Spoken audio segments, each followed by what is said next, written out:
नमस्कार. भरपूर लोकांकडून असं सांगण्यात येतं की आम्ही देवाची पूजा खूप जास्त भक्तिभावाने करतो.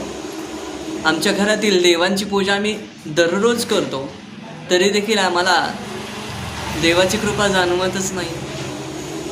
आम्ही देवाचा अभिषेक घरातील कुळधर्म कुलाचार एकदम मनापासून करतो, तरी देखील आम्हाला दैवी कृपा जाणवतच नाही.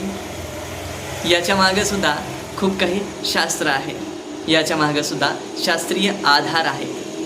ज्यावेळेस तुम्ही दररोज घरात देवाची पूजा करूनसुद्धा तुम्हाला दैवी कृपा जाणवतच नसेल, तर त्याच्या मागे 4 कारणे असू शकतात.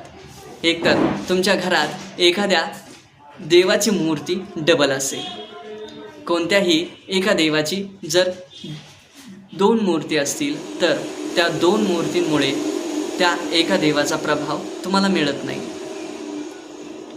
कोणत्याही देवाची जर 2 मूर्ती आपल्या देवघरात असतील, तर त्या देवाचा प्रभाव आपल्यावर पडत नाही आणि आपल्या देवपूजेचा जे काही प्रभाव आहे तो देवांपर्यंत पोहोचत नाही.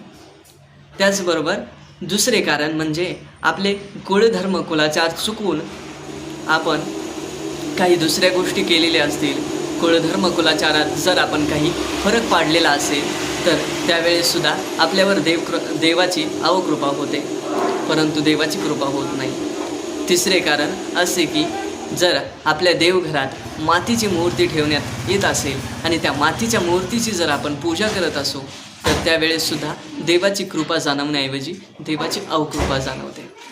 चौथे कारण असे आहे की जर देवघरात एखादी देवाची मूर्ती फुटलेली असेल, तरी देखील आपण भक्तिभावापोटी तशीच त्याची पूजा करत असू, तर ते एका मृत व्यक्तीला घरात ठेवण्याप्रमाणे आहे.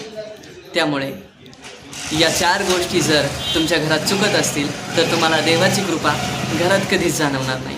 उलट देवाची अवकृपा जाणवल्याशिवाय राहणारच नाही. तुम्हाला प्रत्येक कार्यात अडचणी, तुम्हाला प्रत्येक कार्यामध्ये असफलता, तुम्हाला मनस्ताप या गोष्टी नक्कीच जाणवतील. त्यामुळे आपल्या घरात या 4 चुका घडत आहेत का याची खात्री करा आणि लवकरात लवकर या चुका सुधारवण्याचा प्रयत्न करा. धन्यवाद. आजची ही माहिती तुम्हाला कशी वाटली नक्की कळवा आणि अशाच नवनवीन माहितीसाठी चॅनलला सबस्क्राईब करा. जर तुमच्या मनात काही प्रश्न असतील, काही शंका असतील, तर कमेंट बॉक्समध्ये त्या शंका ते प्रश्न टाका. तुम्हाला पुढील व्हिडिओमध्ये या प्रश्नांची उत्तरं दिली जातील. धन्यवाद.